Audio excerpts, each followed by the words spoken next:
ሊሊ የተባለች አንዲት ታዳጊ ሀገር ሰላም ብላ በሳይክሏ እየተጓዘች ሳለ ከቁጥር በላይ የሆኑ የውሾች መንጋ እንደ ድንገት ያሳድዷት ጀመር። በዚህ የተደናገጠችው ሊሊም ያለ የሌላ ኃይሏን በመጠቀም ፍጥነቷን ጨምራ ትገሰግሳለች። ወደ ታሪኩ ጅማሬው መለስ ብለን የውሾቹን አመጽና የዚህን ነገር መነሻ እንመልከት። በታሪኩ መጀመሪያም ሊሊ የተባለችው ታዳጊ አገን ከተባለ ውሻዋ ጋር አንድ ፓርክ ላይ እየተጫወተች ሳለ እናቷ መጥታ ይዛት ትሄዳለች። ለ2 ሳምንትም በስራ ጉዳይ ወደ ሌላ ሀገር ልትሄድ ስለሆነ ሊሊን ከአባቷ ጋር እንድትቆይ ወደሱ ትወስዷለች። ምክንያቱም ወላጆቿ በሚያሳዝን ሁኔታ ተፋተው ስለሚኖሩ ሊሊ ከእናቷ ጋር ነበር የምትኖረው። ከዚህ የተነሳም ሊሊ ድብርት እንዳይሰማት አብዛኛውን ጊዜዋን የምታሳልፈው ከውሻዋ ጋር ነበር። የሊሊ አባትም በስራው የእንስሳ ቄራ ውስጥ የሚሰራ ሲሆን በስራው ወቅትም የቀድሞ ሚስቱን ውጪ ተመልክቷት ሊያናግራት ይወጣል። የሊሊ እናትም በአንዳንዱ ጉዳዮች ሊሊን ለተወሰኑ ጊዜ ከሱ ጋር እንደምታደርገው በመናገር አደራዋን ትሰጠዋለች።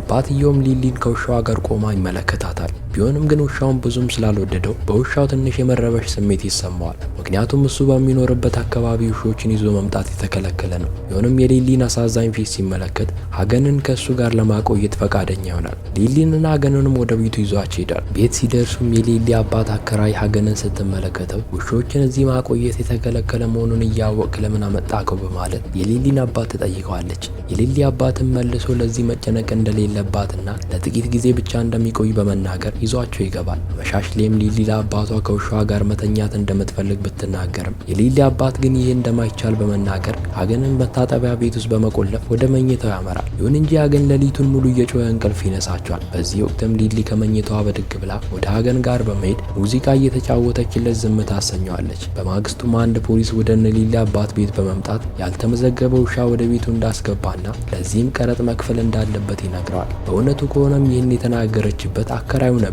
ምንም እንኳን የሊሊ አባት ውሻ የሚባል ነገር እንደሌለ እየተናገረ ለመደበቅ ቢሞክርም ሀገን ከመታጠቢያ ቤቱ በመውጣት የሊሊን አባት ያስጠቁረዋል። ሊሊም ይህን ሁሉ በድብቅ እያዳመጠች ስለነበረና አባቷ ሀገንን ለፖሊስ እንዳይሰጥ በመፍራት በድብቅ ይዛው ወደ ትምህርት ቤት ታመራለች።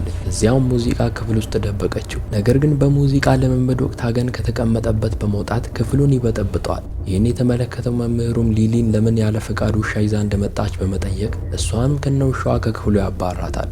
ከዚህ በኋላም ሊሊና ሀገን ወደ ቤታቸው እያመሩ ሳለ እንደ ድንገት ከሊሊ አባት ጋር ይገናኛሉ። አባቷም የክፍሉ አስተማሪ ስለ ሀገን በስልክ እንደነገረው በመጥቀስ በሊሊ ተናዶባት ለምን ይህን ውሻ ትምህርት ቤት መውሰድ እንዳስፈለገ ይጠይቃታል። በተጨማሪም ከእንግዲህ ይህን ውሻ ወደ ቤታቸው ይዘው መሄድ እንደማይችሉ በመናገር ወደ እንስሳት ማቆያ መውሰድ እንዳለባቸው ይወስናል። ይሁን እንጂ ሊሊ በዚህ ሀሳብ ልትስማማ አልቻለችም ነበር። ሀገንንም ከራሷ ለመለየት ፍጹም ስላልፈለገች አባቷን ደጋግማ ይህን ሀሳብ እንዲተው መማጸኗን ትያዘዋለች። ነገር ግን አባትየው በዚህ የበለጠ በመናደድ ሀገንን ከመኪናው አሽቀንጥሮ በማውጣት መንገዱን ይቀጥላል። ሀገንም በተስፋ መኪናውን እየተከተለ ቢሮጥም ሳይደርስበት ይቀራል። በሌላ በኩል ደግሞ ሊሊ ለአባቷ ብዙ ነገር እያብራራችለት መኪናውን እንዲያቆም ብትማጸነውም አባቷ ግን ሊሰማት አልቻለም ነበር። ሊሊም በአንዲት ጠማማ ቀን ከሀገን ተለይታ ወደ ቤቷ ትመጣለች። አመሻሽ ላይም ሊሊ ከቤት ወጥታ ሀገንን ለመፈለግ ትወስናለች። ውሻዋንም ለመመገብ አንዳንድ ምግቦችን እየሰበሰበች ሳለ አባቷ ከመኝታው በመነሳት ሀገንን ለመፈለግ ልትሄድ ማሰቧን እንዳወቀ በመናገር አሁን በአስቸኳይ ወደ መኝታዋ እንድትመለስ ያዛታል። በቀጣዩ ቀንም ሀገን በጠዋት ከእንቅልፉ ነቅቶ ትንሽ እንደተጓዘም ከአንድ ድልድይ ስር የሞተ ውሻ አስክሬን ይመለከታል። ይህን ተከትሎም ሀገን የውጭው ዓለም የተለየ እንደሆነና አሁን ላይ ጥንቃቄ ማድረግ እንዳለበት ይረዳል። ጥቂት እንደተጓዘም ድካምና ረሃብ ተጫጭነውበት ብዙ መራመድ ይከብደዋል። በዚህ ወቅትም አንድ ነጭ ውሻ ተመልክቶ እሱን ተከትሎ ወደ አንድ ስጋ ቤት ይገባል። ቦታው ላይም የተረፉ ስጋዎችን የሚበሉ ብዙ ውሾች ነበሩ። ምንም እንኳን ሀገን ስጋውን አብሮ ለመብላት ቢሄድም ሁሉም ውሾች ሀገን ላይ መጮህ ይጀምራሉ።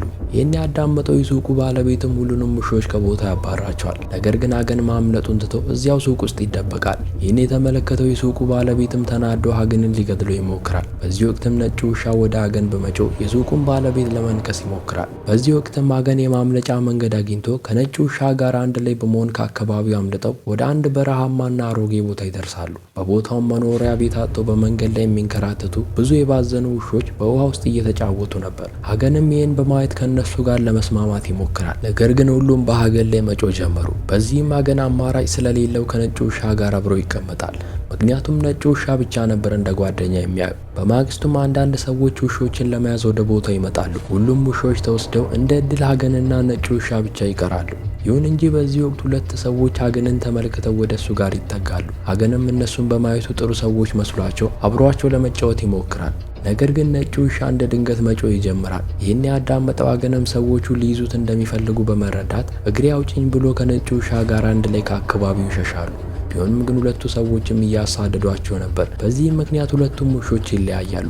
ሀገንም ትንሽ ከሮጠ በኋላ ወደ አንድ ቤት አልባ ሽማግሌ ጋር በመሄድ ለመደበቅ ይሞክራል።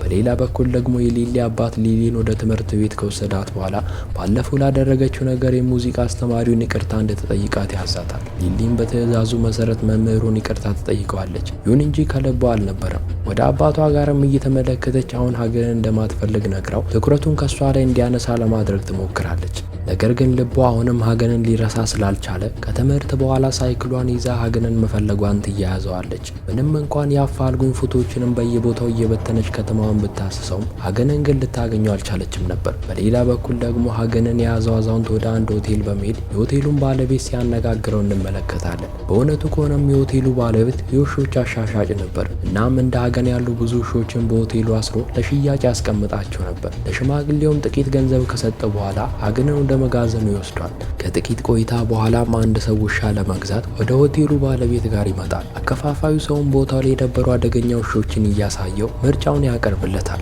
ይህ ግዢ የሚካሄደውም ሰውየው አደገኛ ውሾችን በማዋጋት ከነሱ ገንዘብ የሚያገኝበት ክበብ ስለነበረው ነበር። ቦታው ላይ የሚገኙ ታዳሚዎችን በዚህ ውጊያ ይወራረዳሉ። ይሁን እንጂ ሰውየው ቦታው ላይ ከነበሩ አደገኛ ውሾች ይልቅ አይኑ ሀገን ላይ አርፎ ቁጭ ይላል። ምንም እንኳን ሻጩ ሀገን ምንም የውጊያ ችሎታ እንደሌለው እየተናገረ ሌሎች ከባባድ ውሾች እንዲሸጥለት ቢፈልግም ገዢው ግን በሀሳቡ እንደጸና ይቀራል። ለካፌው ባለቤትም ተገቢውን ክፍያ ከሰጠው በኋላ ሀገንን ራሱን የሚያስት መድኃኒት ሰጥቶት ይዞት ወደ ቤቱ ይሄዳል። ከዚያን ጊዜ ጀምሮም ሀገንን ጥንካሬ የሚያገኝባቸው ምግቦችና ስልጠናዎች ከመስጠቱ በተጨማሪ ደም የተጠማ ውሻ እንዲሆንለት በየዕለቱ እየደበደበው ሀገንን እንደተፈለገው አደገኛ ውሻ ያደርገዋል። ጥርሶቹንም ስለታም እንዲሆኑ ከመውረዳቸው በኋላ ሀገንን ለውጊያ ያዘጋጀዋል። በሌላ በኩል ደግሞ እስከዛሬ ድረስ በተስፋ ውሻዋ ሀገንን እየፈለገች ያለችውን ሊሊን እንመለከታለን። ወደ አንድ የእንስሳ ማቆያ ትሰራ ወደ ነበረች ሴት ጋርም በመሄድ ስለ ሀገን ትጠይቃታለች። ሴትዮዋ መለሳ እንዲህ አይነት ውሻ ወዲህ እንዳልመጣ ትገልጽላታለች። ቢሆንም ግን ከቤት ጠፍተው በጎዳና ላይ የሚንከራተቱ ውሾች ወይ ተይዘው ወይ ደግሞ ሞተው መሆናቸውን ጠቅሳ ሀገንን በእርግጠኝነት እንደተገደለ ትነግራታለች። ሊሊ ሴትዮዋን እያናገረች በነበረችበት ወቅትም አንድ ሰው የሊሊን ሳይክል ሰርቆ ይሮጣል። በዚህም ምክንያት ሊሊ እስከ ቤቷ ድረስ በእግሯ ለመሄድ ትገደዳለች። በሌላ በኩል ደግሞ ሀገን ለግጥሚያው ዝግጁ ተደርጎ ወደ ሜዳው ሲገባ እንመለከታለን። በዚህ ፍልሚያም ከውሾቹ አንዱ በህይወት እስኪተርፍ ድረስ ይዋጋሉ። እናም የተረፈው ውሻ እንደ አሸናፊ ይቆጠራል።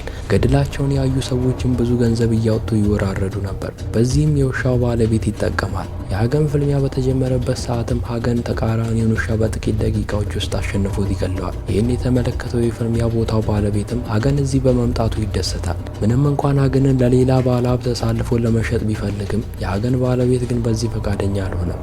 በዚህም ምክንያት በሁለቱም መካከል ግጭት ይጀመራል። በዚህም ዓለም መብራቱ ሲጠፋ በሁለቱ ሰዎች መካከል የነበረው ግጭትም ይባባሳል።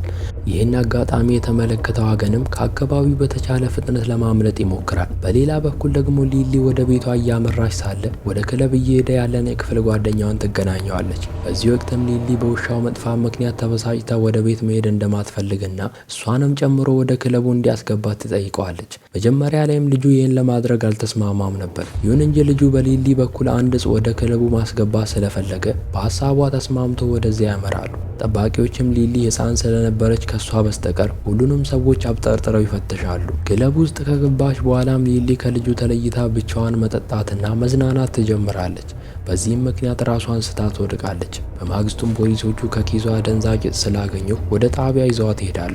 አንዳንድ ምርመራዎች ከተደረጉላት በኋላም ከእጹ ትንሽ መጠቀሟንም ያረጋግጣሉ። ከጥቂት ቆይታ በኋላም አባቷ ወደ ቦታው ይመጣል። ሊሊንም ሲመለከታት ስቅስቅ ብሎ እያለቀሰ ትላንት ምሽት እሷን ያጣት መስሎ እጅግ እንደፈራ በመጥቀስ ላደረገው ነገር ይቅርታ ጠይቋት ውሻ ከፈለገች አሁኑኑ ሌላ ውሻ መግዛት እንደሚችሉ ይናገራል። ሊሊ ግን መልሳ ሌላ ውሻ እንደማትፈልግ በመናገር አብረው ወደ ቤት ይመለሳሉ። በሌላ በኩል ደግሞ ሀገን ቀደም ሲል ብዙ ውሾችን ወደ ተገናኘው አካባቢ በመሄድ የቀድሞ ጓደኛውን ነጩን ውሻ ይገናኘዋል። አብረው ምግብ እየፈለጉ ሳለም በድጋሚ ውሾችን የሚይዙ ቡድኖች ከች ይላሉ። በአሁኑ ግን ሁለቱንም ውሾች ለመያዝ አስችሏቸው ነበር። ወደ እንስሳት መጠለያ ቦታ ከወሰዷቸው በኋላም አንዳንድ ሰዎች ውሾችን ለመግዛት ወደ ቦታ ይመጣሉ። በዚህ መሀልም ሊሊን የምትመስል አንዲት ልጅ ሀገን ላይ አይኗን ታሳርፋለች። ነገር ግን ለግዢው እየተነጋገረች ሳለም ሀገን ልጅቷን ለመንከስ ይሞክራል። በዚህም ምክንያት ሀገን ከሌሎች ውሾች ተለይተው ወደ ሌላ ክፍል ይወሰዳል። ተመሳሳይ ጊዜም ሊሊ ትምህርት ቤቷ ባዘጋጀው ኮንሰርት ላይ ተሳታፊ ሆና ዝግጅታቸውን ሲያቀርቡ እንመለከታለን። ቦታው ላይም የልጇን ችሎታ ለማየት አባቷን መጥቶ ነበር። በመጠለያ ቦታው ደግሞ ሰራተኛው ሀገንን ወደ ሌላ ክፍል ውስጥ አስገብቶት ሊዘጋበት ሲል ሀገን ከአንገቱ ቀበቶን አፈትልኮ በማውጣት ራሱን ነፃ ያደርጋል። ምንም እንኳን ሰራተኛው ሀገንን መልሶ ለመያዝ ቢሞክርም ሀገን ግን ሰራተኛውን አንገቱን ነክሶ በመግደል የውሾችን በር ከፍቶ ሁሉንም ነፃ ያወጣቸዋል። ከዚህ በኋላም ሀገንን እንደ መሪያቸው በመውሰድ ሁሉም ውሾች ከሀገን ኋላ መሮጥ ይጀምራሉ። የመጠለያው ባለቤት ውሾችን ለማስቆም ብትሞክርም አልሆን ብሏት ራሷን ስታ ትወድቃለች። ቁጥራቸው እጅግ ከፍተኛ ስለነበረም በከተማው እንዳለ ተንሰራፍተው ሰዎችን መግደልና ከተማዋን መበጥበጥ ይጀምራሉ። በዚህ የተደናገጡ ሰዎችም ራሳቸውን ለማዳን ሲሮጡ ውሾችም ደግሞ እስከ ዛሬ በቀላቸውን ለመወጣት ትርምስ ሲፈጥሩ ከተማዋ ለጥቂት ጊዜ ትዘጋለች። በሌላ በኩል ደግሞ አንዳንድ ውሾች እነ ሊሊ ዝግጅት እያቀረቡ ወደ ነበሩበት ኮንሰርት ይገሰግሳሉ።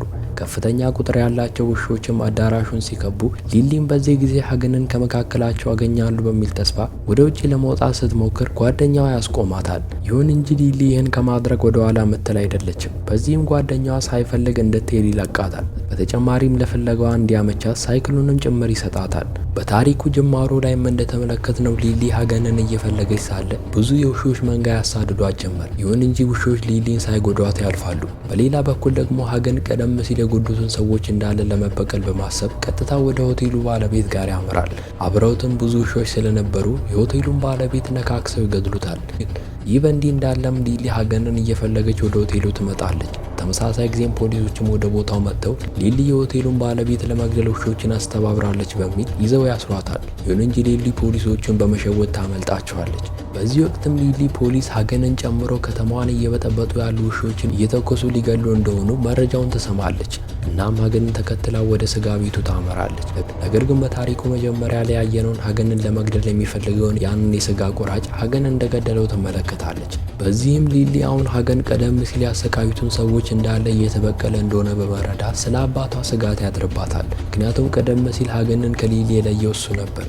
ወዲያውም ለአባቷ ደውላ ሁሉንም ነገር በመናገር ራሱን እንዲጠብቅ ታስጠነቅቀዋለች። በውጊያው ክለብ ውስጥ ውጊያውን ወደሚያካሄደው ሰው ጋር በመሄድ ከጓደኞቹ ጋር በመሄድ ያለ ርኅራኄ ይገድሉታል። ከዚህ በኋላ ውሾች እንዳለ ከአካባቢው ማምለጥ ሲጀምሩ ፖሊሶችም ከኋላቸው እያሳደዱ መተኮስ ይጀምራሉ። በሌላ በኩል ደግሞ ሊሊ ወደ ሀገን የሚወስዳትን መንገድ የሚጠቁማትን የሀገንን ጓደኛ የሆነው ነጩን ውሻ ታገኘዋለች።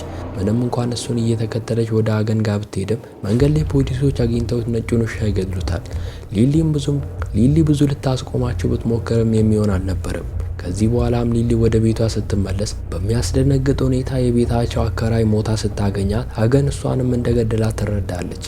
በዚህም ከባድ የሆነ ውጥረት ውስጥ በመግባት የሀገን ቀጣዩ ኢላማ አባቷ እንደሆነ ታስባለች። ምንም ጊዜ ባለማጥፋትም አባቷን ለማግኘት ትሄዳለች። በተመሳሳይ መልኩ አባቷም ከውሾቹ ራሱን ለመከላከል አንዳንድ መሳሪያዎችን እየፈለገ ነበር። ይህ በእንዲህ እንዳለ ብዙ ውሾች ሊሊ መንገድ ላይ ከቧታል። ምንም እንኳን ከመካከላቸው የነበረውን ሀገንን ልታግባባው ብትሞክርም ሀገን ግን ይባስ ብሎ ይጮህባት ጀመር። አሁን ላይም ሀገን ሊሊን እንደ ጓደኛ አይቆጥራትም። ምክንያቱም እምነቱን አፈርሳ ሀገንን ብቻውን እንደተወቹ ነው ሀገን የሚያስበው። በዚህ ወቅትም ሀገን ሊሊን ሊያጠቃ ሲሞክር የሊሊ አባት ከተፍ ብሎ እሳት የሚተፋ መሳሪያ በመያዝ ሊያስፈራራቸው ይሞክራል። ይሁን እንጂ ውሾቹ በዚህ ከመፍራት ይልቅ ይበልጥ እየተናደዱ ይመጣሉ። ይህን የተመለከተችው ሊሊም አብዛኛውን ጊዜ ሀገንን ለማረጋጋት የምትጫወትለትን መሳሪያ በማውጣት ይሁን እንጂ ሀገን አሁንም ሊረጋጋ አልቻለም ነበር። ከጥቂት ጨዋታዎች በኋላም ሀገንን ጨምሮ ሁሉም ውሾች ተረጋግተው ይቀመጣሉ። የሊሊ አባትም ይህን ሲመለከት እረፍት ይሰማዋል። በስተመጨረሻም ሊሊ እንደ ውሾቹ በመተኛት ከሀገን ጋር አይን ላይን ስትተያይ ያስመለከተን ታሪካችን ይጠናቀቃል።